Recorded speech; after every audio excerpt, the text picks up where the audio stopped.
Hi, and welcome to another Manapod podcast. Today, you're going to recognize her by just her looks alone, but her music is phenomenal. The one and only Freda Payne. She's an American singer and actress, and she's best known for her career in music during the mid 1960s through the mid 1980s. But she's still going strong today. And her hit single, Band of Gold,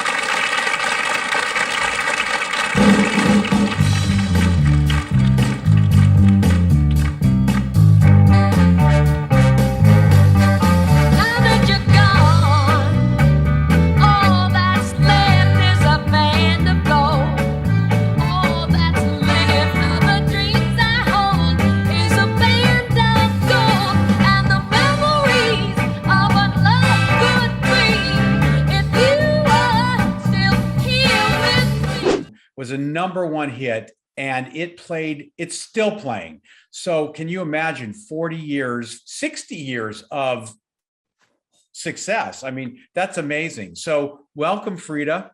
Thank you. Wow. You look marvelous. Oh, thank you so much. So we both read your book, and this, by the way, people should go out and get it. Yes. So, Band of Gold. how she looks almost the same, Wow. Well, years later. they say looking good on the outside, but the inside is still old. The inside is the inside. So the interesting thing about this book for people, who may not be into biographies and stuff, this book is a fascinating story about the music industry, Motown records, the music scene in the 60s, 70s, 80s. So it's a good read, and there's lots of interesting stories in here that we're going to want to get to. But I think Mike has the first question for you. Yes. Well, first of all, the foreword written in your book is from Mary Wilson, who was one of the original Supremes. Did you ever work together, you and Mary?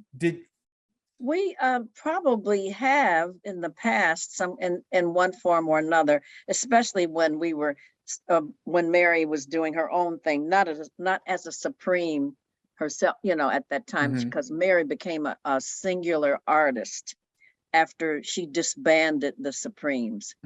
So she became an artist on her own. And we became great friends. And how that basically happened was my sister Sherry was hired by Mary back in 1973, around there, and to become a replacement Supreme, replacing Jean Terrell, because Sherry was hired as a lead singer, and she had a signed contract with Motown Records. And they did record, I think, an album or two before Mary decided to disband the group, and she went on her own. And then Sherry continued, and she formed a group called Former Ladies of the Supremes. Oh, interesting. And they still perform to this day. Wow. So that's that. Well, so you grew up in Detroit, right? Born and reared in Detroit, Michigan, yes. And why do all the big stars come from Detroit? It's an amazing thing. All the Motown players came from Detroit. Is that because Berry Gordy was there? But you were there, and Berry Gordy said in the book, it's quoted, you were the one that got away. I'm the one that got away. You were the one that got away. The man that got away. I was the one that got away. And you said, was it because of Berry being there? It's both. Berry had the talent. The talent was there, and Berry was there, and he became the catalyst to bring all those people together. So you might say that it was like a marriage. God was in the working, I believe in the higher power, and God sort of brought these people together from the very beginning. I was there when it first started happening, before there was even a mention or of a Motown, or even Tamala and Anna Records, which came before Motown, by the way. And I was Berry Gordy's first female protege as a teenager. I was like 14, maybe 13. I was 13 or 14 years old. And he was looking for talent. And he saw me, he sought me out because I had appeared on television, winning talent contest. And, so he had kind of like heard about this teenage girl who was really good and all that. And he sought me out, and he did write songs for me. He wrote like 3 or 4 songs for me, and we recorded them at United Sound, which was the standing recording studio in Detroit at the time. And it was located right on West Grand Boulevard, ironically, right down the street from where Hitsville is located to this day. Because they were all homes, except United Sound was there. It had been there. I mean, people did their commercials there. Anybody that wanted to do a demo or recording, they did it at United Sound. Wow. Well, you had a lot of, your life has been interesting because between you and your mom and your attorney, you kind of navigated your own course. Berry Gordy was trying to sign you and you ended up going with Invictus instead. And then one of the coolest stories was how you got involved with Duke Ellington and his band. And he had made an offer to you to tour, and your mom felt it was really unfair to you. And, Right. and so you moved on from there. But tell us how does somebody who starts as basically kind of a nobody, but has talent, how did you navigate your way through Berry Gordy and Motown and Duke Ellington? I mean, it's just fascinating. Well, I just have to say that's how it was. That's how it went. Like everybody has their story, like their very beginnings. And these are the things that just happen. I auditioned for Duke Ellington in Detroit. It was at the Gotham Hotel. And I mean, that's another story altogether. His son, Mercer Ellington, had been a guest in our home, in my home with my mother and he heard me sing. He listened to me sing. I stood up in the living room and sang for him. And he says, "Oh, I love your voice." He says, "I want my dad to hear you." And so they arranged it for me to be taken down to the Gotham Hotel where Duke was staying and the band. And I sang for him in his suite. He had a piano in his suite. And he immediately said, "I love your voice." He says, "You remind me of Lena Horne," at the time. And that was a real compliment. Mm-hmm. Because Lena Horne at that time was the most beautiful woman of color in the business. And she was a superstar. She was a superstar at that time.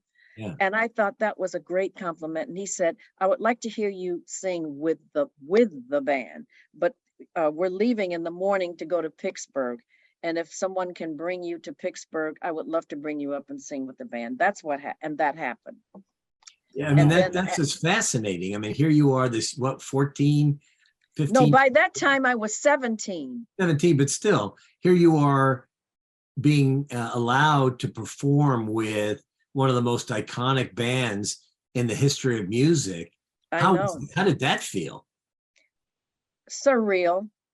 Surreal, but I just did it. It was like, okay, this is great. And I felt comfortable doing it. I mean, of course I was probably nervous. I'm sure I was. Yeah.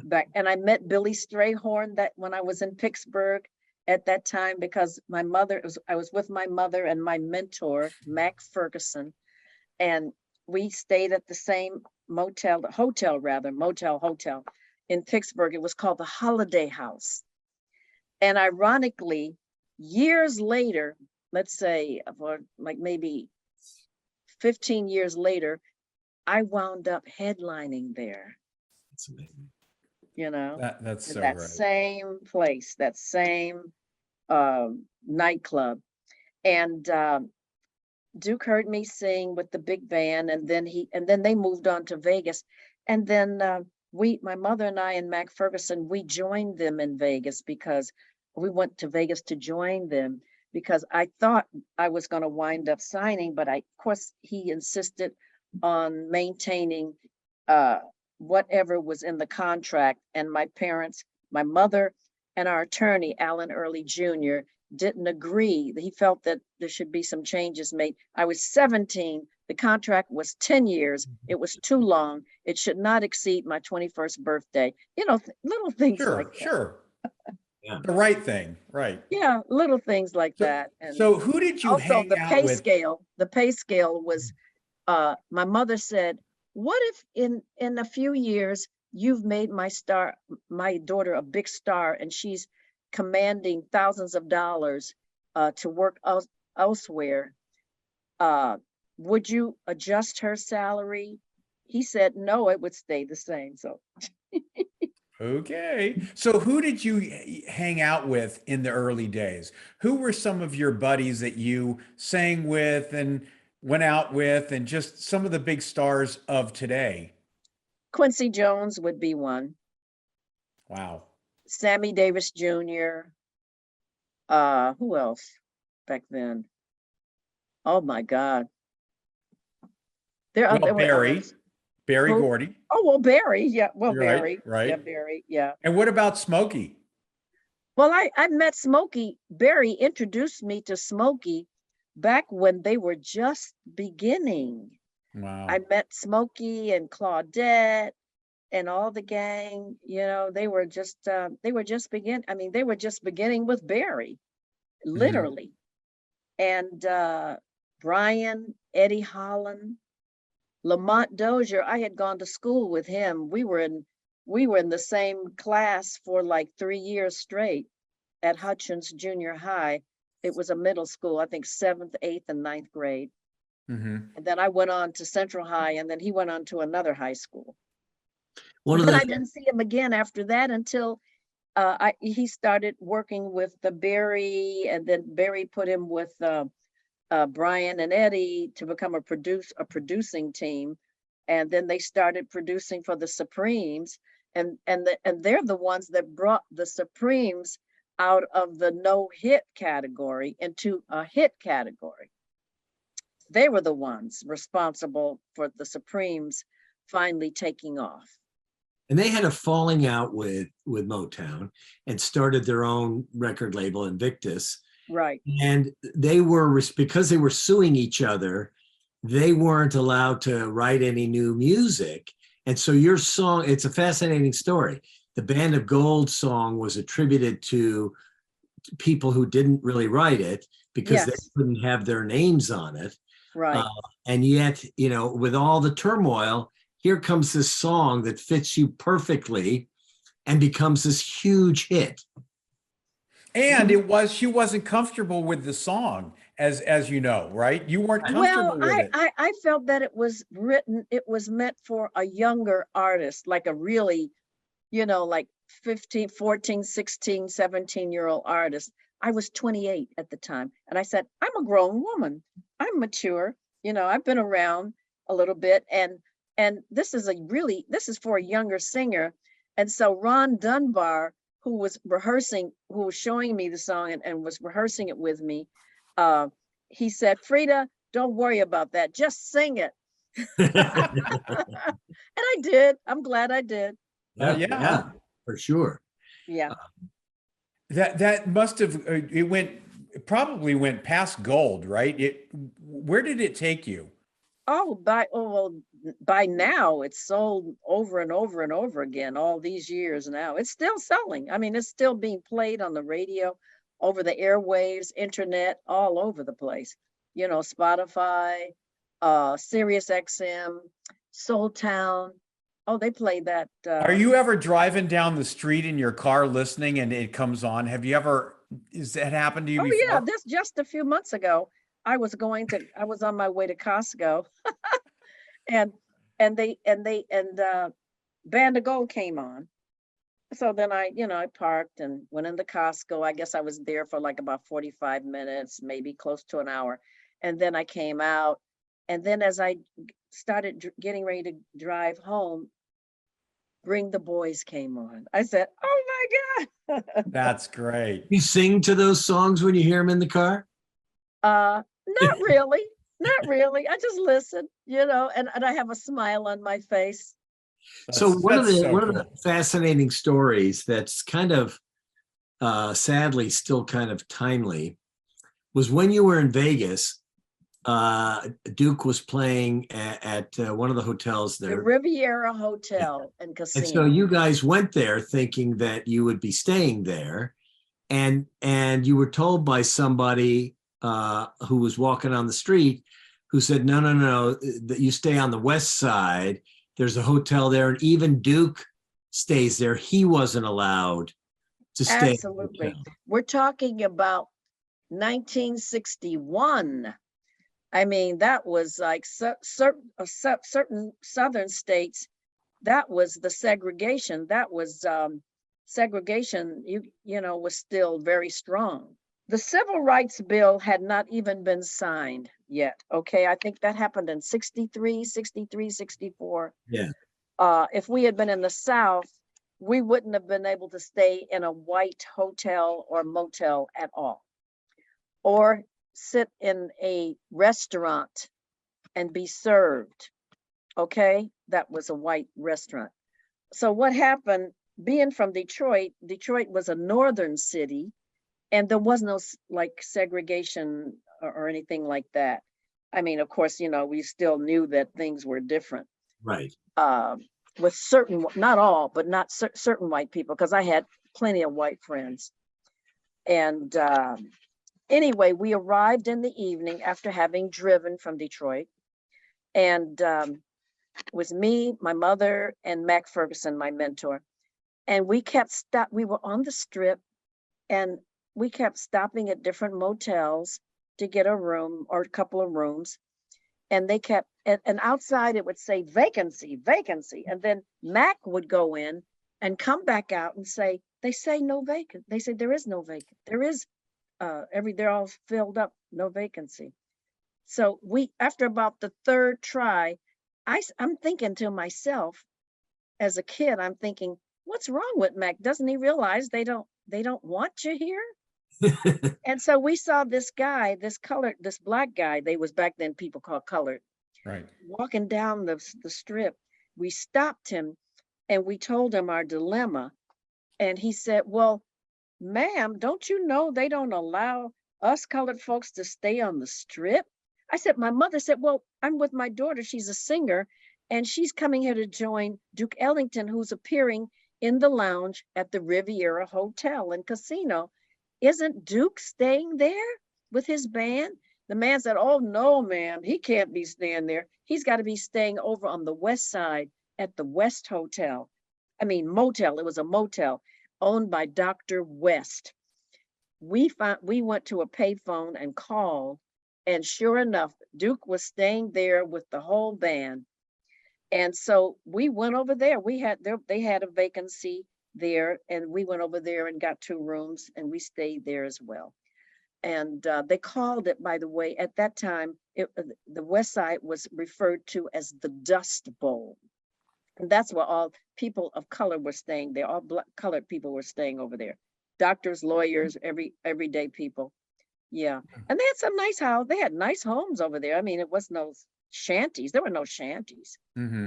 And we wound up renting a house after staying at the motel for like maybe a week. And then we rented a house, and we stayed longer because I was able to get booked. And Mac did this. He found there was this hotel casino called the Sans Souci Hotel. It was located right on the strip, directly across the street from the Sands Hotel. And that's where Sammy Davis Jr. and Frank Sinatra were appearing. Okay. So I was booked into the lounge, and it was Freda Payne with the Mac Ferguson Trio. Wow. And I still have a magazine, a program magazine from that day. Oh, that's great. Now you worked with Sammy, you worked with later Frank. on, years later, I worked with Sammy, not then. You guys were buddies though, later on. Oh yeah. Oh yeah. You were kind of friends with the Rat Pack too, right? Well, Sinatra, yeah, I met Sinatra.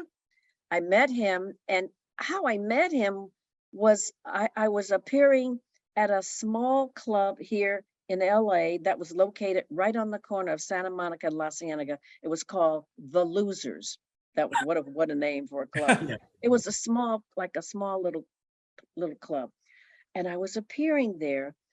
And one night it was, I couldn't see, I could barely, it was dark, I'm on stage and I'm just working with a trio. And that was when people were allowed to smoke inside the clubs. And somebody who was sitting right in the front lit a cigarette, and the light, the illumination from the match, like just for a couple of seconds lit his face up. It was Frank Sinatra. Wow. And I almost died. I like to, like, my heart stopped beating, or literally stopped beating faster. And when I finished my set, the owner came up to me and said, Freda, I want to take you over to meet Frank. Wow. And he introduced me to Frank. I sat down and he said to me, Quincy Jones sent me over here. He told me to come here and check you out. Wow. Because I had already met Quincy and I'd already worked with Quincy by that time. How cool is that? And then another time I was appearing at the Fontainebleau Hotel in Miami, in Florida. And this was like maybe the same year or maybe a year later. I think it might have been the same year. And I was appearing in the lounge, and Frank was staying in the penthouse because he was doing a film at the time. And so he was staying permanently in the penthouse, and he would come down and catch my show. And then during the day, he said, why don't you come up and hang out with us? So he would invite me to come up to the penthouse and just hang out. Like I was he as cool as everybody remembers him as being, or he was a down-to-earth guy, right? You didn't want to test his temper because he would show you where he was really at. I remember once in the lounge, I think he had gotten angry with somebody and he just threw some chairs. Wow. Yeah, I saw that. But then when I was hanging out with him, he was just nice. And you would think, well, did he ever hit on you or anything like that? He never hit on me. One thing he said to me, Freda, I like you. He says, you're a good singer and you're a lady. That's what he said. That's pretty cool. If he had hit on me, he would have found out something different. So one of the common themes that I noticed in the book, because you keep pointing it out, is you have these many instances of deja vu, you call it, where you were somewhere when you were younger and you ended up appearing there when you were older. You mentioned the Holiday House. Holiday House was one. Also the Fisher Theater that you used to go to as a kid for movies. And yes. You performed there. How often? I mean, I can imagine that, that has happened quite a bit to you over the years. Yes, it has. It was the Fisher that used to be a movie theater, and quite one of the nicest ones, by the way. And I loved going to the Fisher Theater. And then years later, they redid it, and it became a theater for performances, live performances. And I wound up doing Duke Ellington's Sophisticated Ladies there when we were on tour. And that we were on tour, and we performed at the Fisher Theater. I think it was like a 2-week engagement. And let's see, the Holiday House, the Copacabana in New York. I didn't perform there, but I used to go there to see other people, like Adam Wade. I think I went to see him. I'm trying to think who else I had to go to see. Rich Little, he was a comedian. Do you remember Rich Little?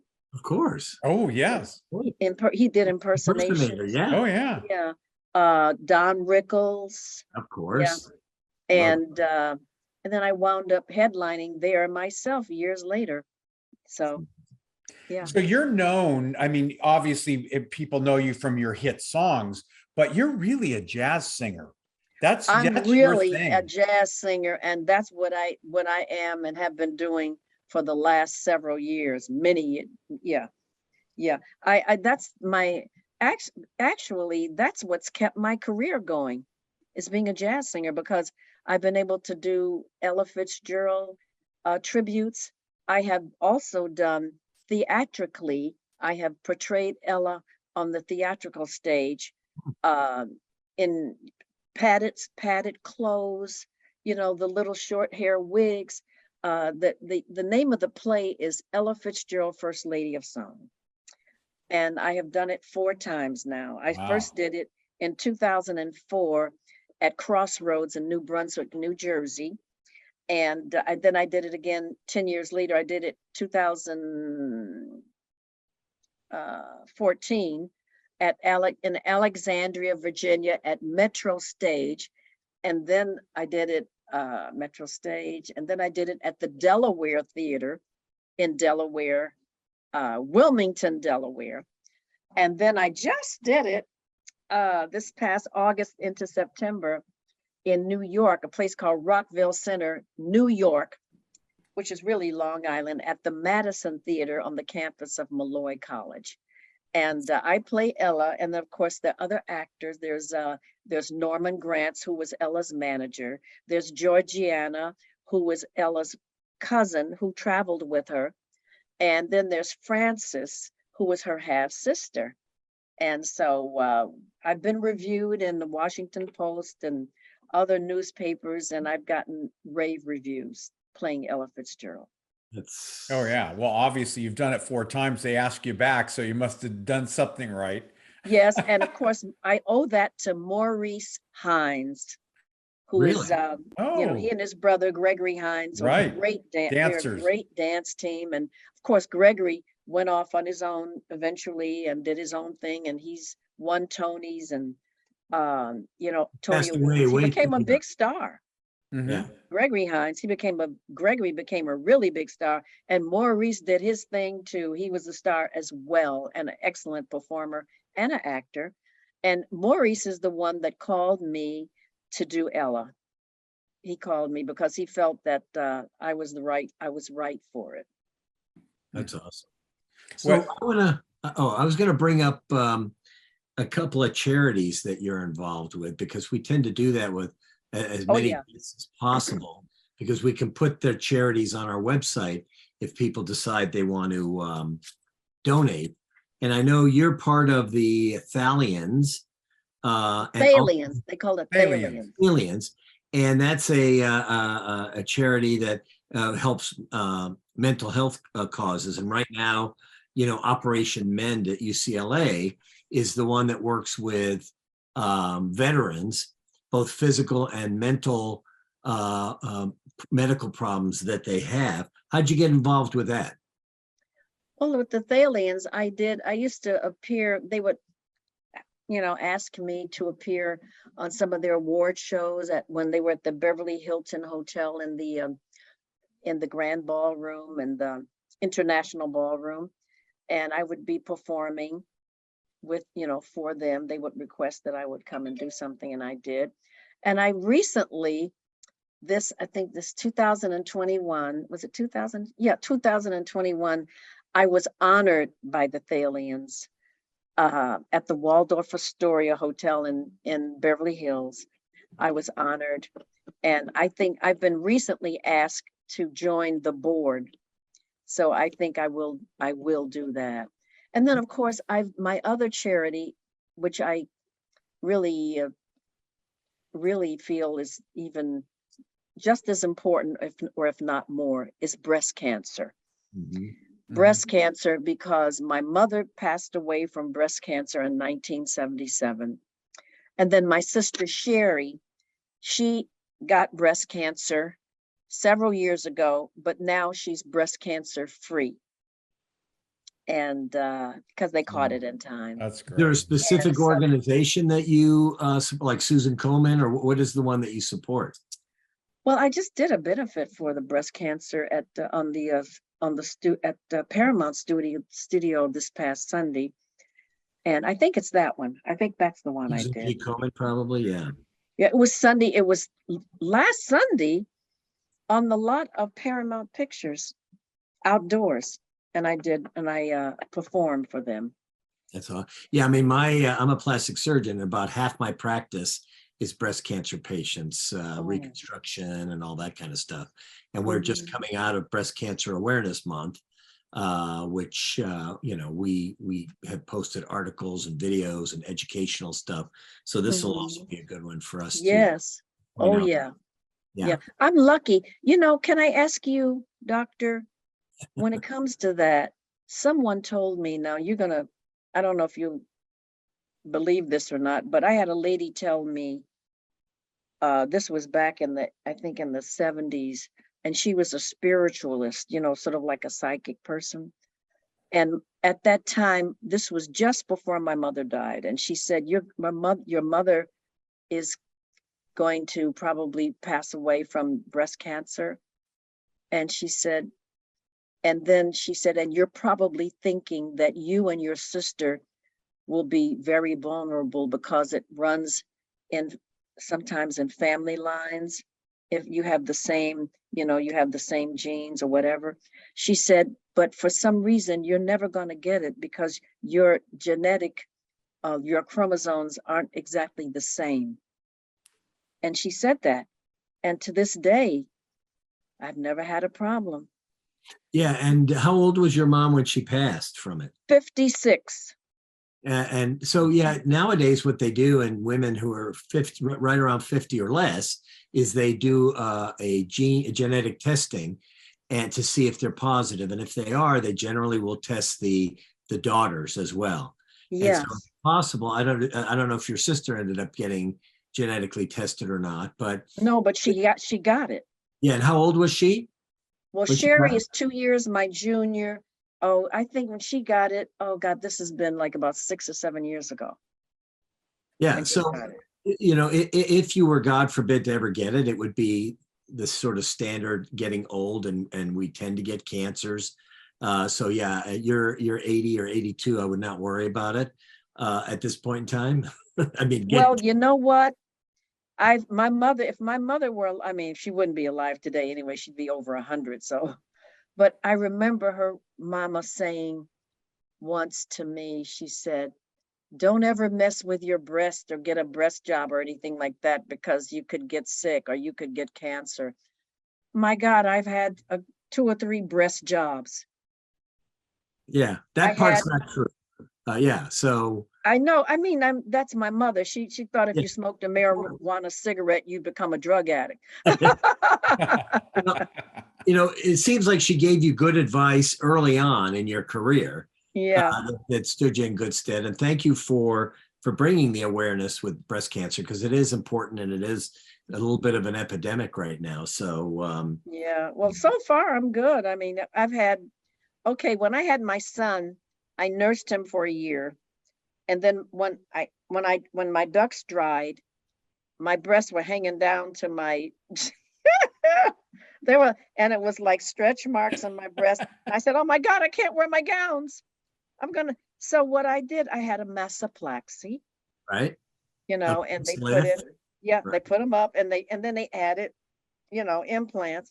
Yeah. I had those implants for 22 years. And then I decided, upon the advice of a plastic surgeon, to have them replaced. And I had them replaced.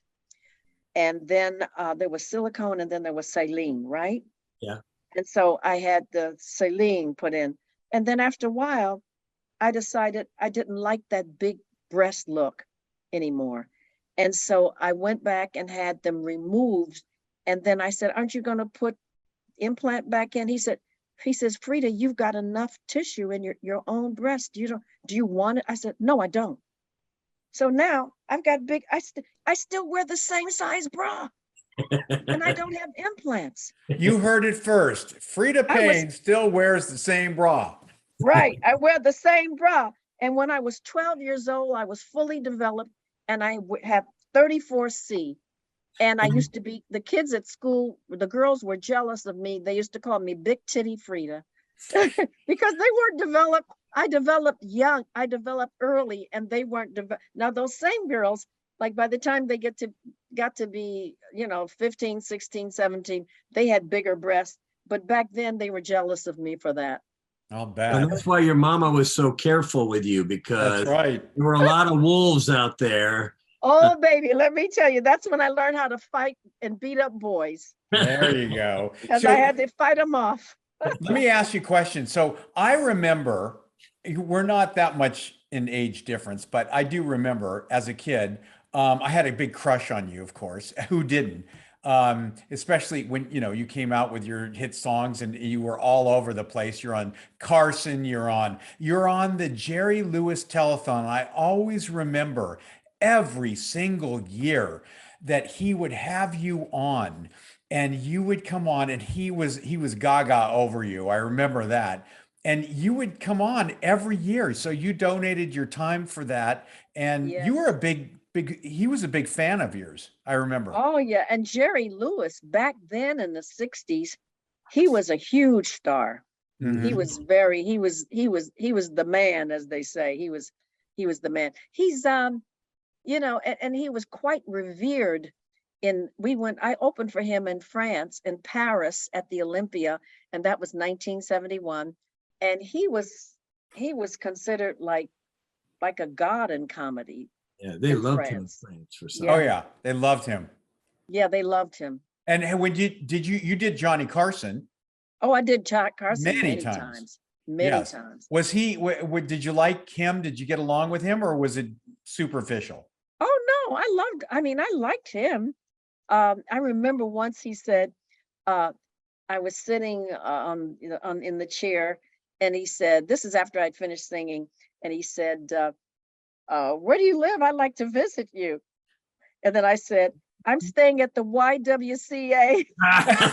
He said, well, I can't. He said, I don't think I can get up in there. That's great. Now, these are all And such it was great true. stories. At that time, I was staying at the YWCA. So this is Freda Payne's book. Everybody get it. It's an insightful look into the music industry from the 60s on by superstar Freda Payne. Thank you so much for being with us today. And thank you. let's do this again. Yes, Oh, we definitely. will There's do it more to again. explore here. And More I'll to have explore. makeup on. Well, if You don't need it. I can't wait to see you with makeup on because if this is how you look, amazing. Have a great event and thank you so much. You're Thanks, welcome, and Freda. thank you. Thank All right, you. bye-bye. Bye-bye. Okay.